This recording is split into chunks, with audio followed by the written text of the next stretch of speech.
तो yes guys, मैं लेके आ गया हूँ अब कॉस्ट एंड मैनेजमेंट ऑडिट का पेपर आप लोगों के साथ शेयर करने के लिए। पिछली 2 वीडियोस जो मैंने शेयर करी थी आप लोगों को काफ़ी सही लगी, तो मुझे लगा कि ये वाला पेपर का भी आप लोग को दिखा देना चाहिए कि कैसा पेपर था और क्या क्या चीज़ें थी, मैंने क्या फ़ेस किया, थोड़ा बहुत अपना एक्सपीरियंस जिससे लेकर के आप और अपना आने वाला पेपर अच्छा कर सकते हैं।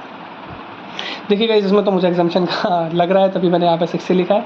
सेकंड थिंग, काफ़ी लोग कह रहे थे अरे भाई ये क्या दिखता है, तो ये भाई मेरे पास स्टैंड नहीं है, ठीक है। और मेरा जो मेन इंटेंशन है वो आप लोगों की हेल्प करना है, तो मैं क्या ही करूँगा, मतलब कोई प्रॉपर स्टैंड लेके या माइक ले करके, तो इस वजह से मैंने एक बाल्टी ली और उसके ऊपर अपना फ़ोन रख दिया ताकि मैं आप लोग को क्वेश्चन पेपर दिखा सकूँ, ठीक है। ओके, आगे बढ़ते हैं। Section 820 marks. और भाई मैं आपको सच बताऊं, मतलब कॉस्ट एंड मैनेजमेंट ऑडिट ना, मतलब ये कॉस्ट एंड मैनेजमेंट ऑडिट और SPMB भी ऐसे सब्जेक्ट हैं कि अगर आपका एग्रीगेट नहीं भी बन रहा है ना, आप पहले 2 CFR और GST में बस 5 लाख भी पेपर कर रहे हैं ना, ये 2 सब्जेक्ट आपका एग्जामिशन ला करके ना आपका एग्रीगेट बना देंगे। तो इनको तो बहुत अच्छे से पढ़ना आप लोग, इनको बिल्कुल हल्के मत लेना। मेनली लोग क्या करते हैं कि पहले 2 पेपर CFR और GST को ज़्यादा टाइम दे देते हैं और उसके बाद क्या करते हैं, उसके बाद इनको टाइम नहीं देते हैं तो इनमें नंबर नहीं आ पाते हैं।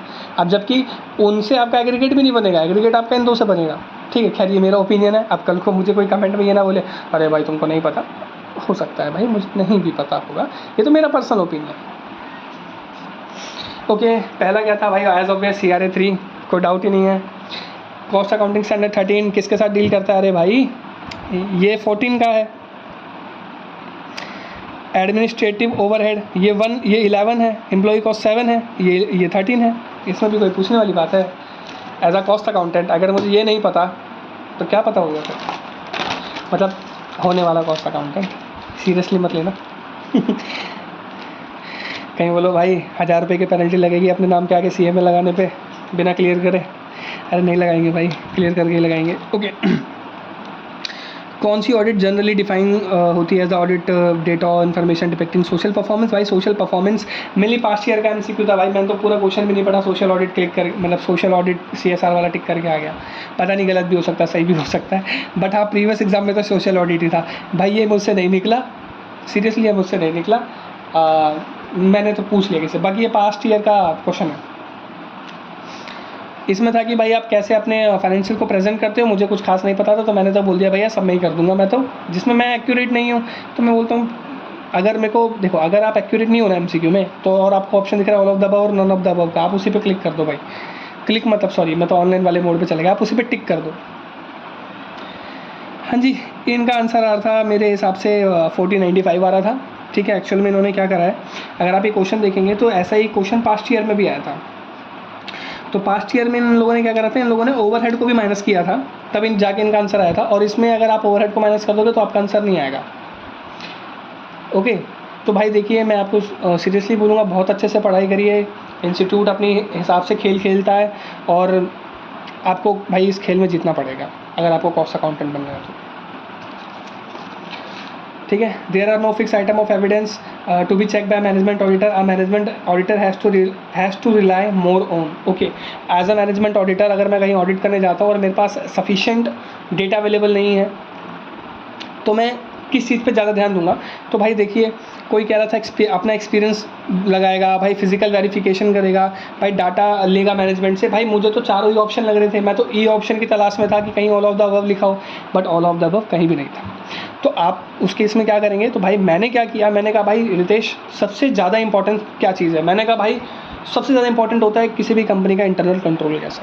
तो मैंने बोल दिया भाई मैं उसका इंटरनल जो उसका ऑडिट हुआ होगा और उसका जो स्टेचुरी ऑडिट हुआ होगा ना भाई, मैं उसको देखूंगा सबसे पहले, क्योंकि इंटरनल ऑडिट और स्टेचुरी ऑडिट देख के ना मुझे कंपनी का पूरा आइडिया लग जाएगा कि भाई हाउ द, मतलब कितना अच्छा कंपनी परफॉर्म कर रही है और कितना ख़राब परफॉर्म कर रही है। उस हिसाब से मुझे ईजिली पता चल जाएगा कि यार ये जो मैनेजमेंट है, मतलब ये जो मैनेजमेंट है, whether they are doing good work और नॉट। ओके, तो ये मेरा ओपिनियन है भाई, ये गलत भी हो सकता है। ओके भाई, मेरे आंसर्स पे रिलाई मत करना, ठीक है। मेरे इंटरनल्स में, क्योंकि मेरी तो इंटरनल ऑडिट होती नहीं है क्या।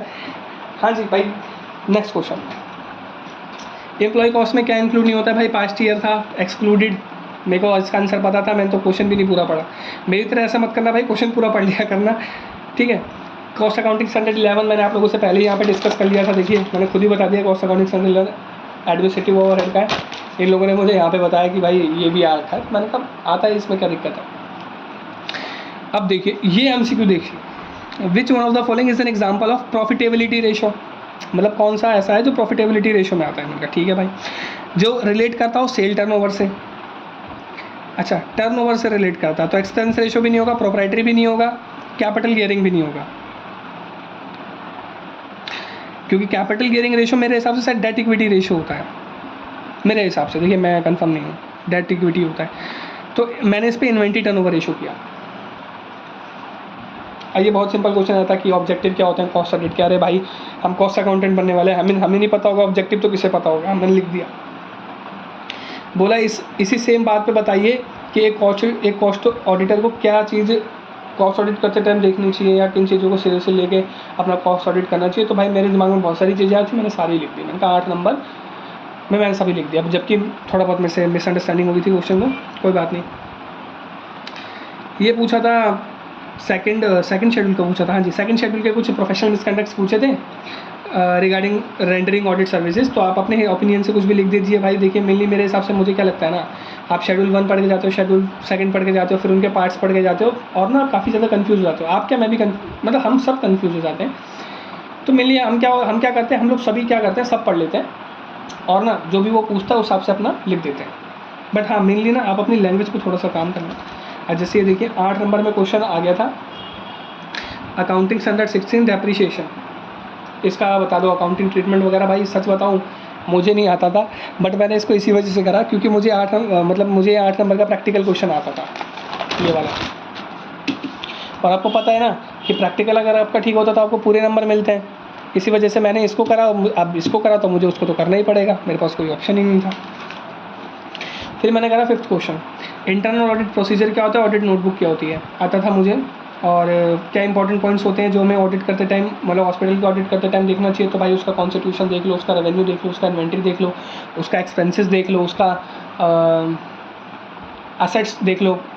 तो ये सारी चीज़ें मैंने अपने पॉइंट बना के लिख दिया। मेनली थोड़ा बहुत ना मैं कुछ कोर पॉइंट्स पे फोकस करता हूँ, बाकी फिर मैं अपना लिख देता हूँ। एक ये क्वेश्चन आया था गाइस, ये मेनली जो रेशियोज़ वाले क्वेश्चन थे, return on capital employed, stock turnover, return net worth, current ratio, proprietary ratio. तो ये मैंने कर दिए थे।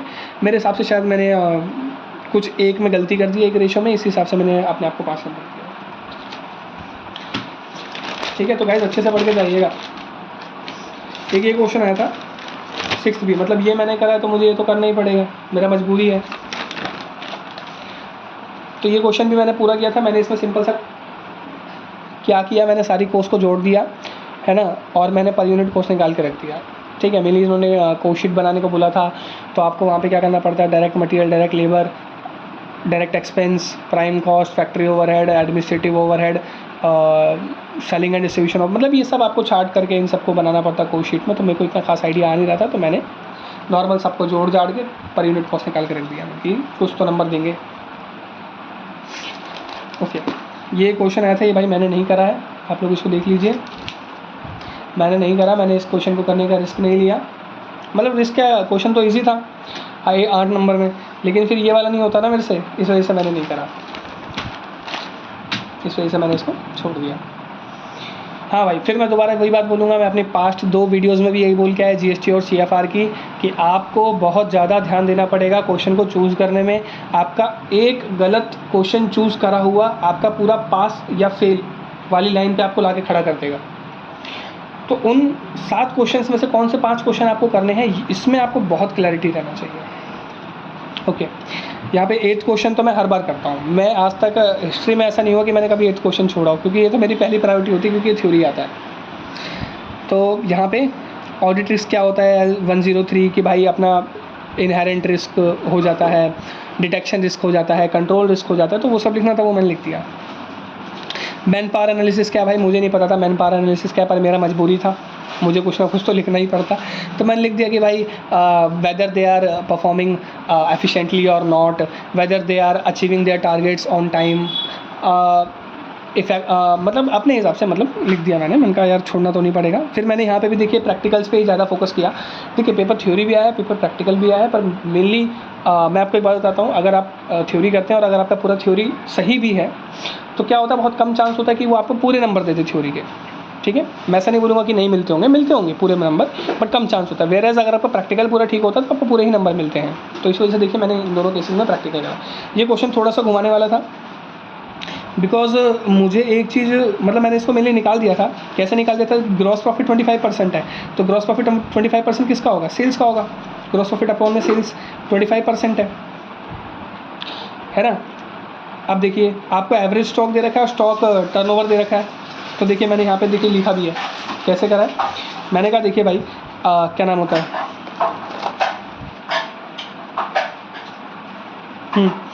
मेनली ऐसा होता है ना कि स्टॉक टर्नओवर रेशो, तो इन्होंने स्टॉक टर्नओवर रेशो मेरे को दे रखा था 25। मैंने नीचे आप क्या लेते थे? नीचे आप एवरेज स्टॉक लेते थे, ऊपर आप सेल्स लेते थे, ठीक है। सेल्स मेरे को गिवन नहीं था, तो इसे मैंने क्रॉस मल्टीप्लाई करके क्या निकाल लिया? सेल्स निकाल लिया।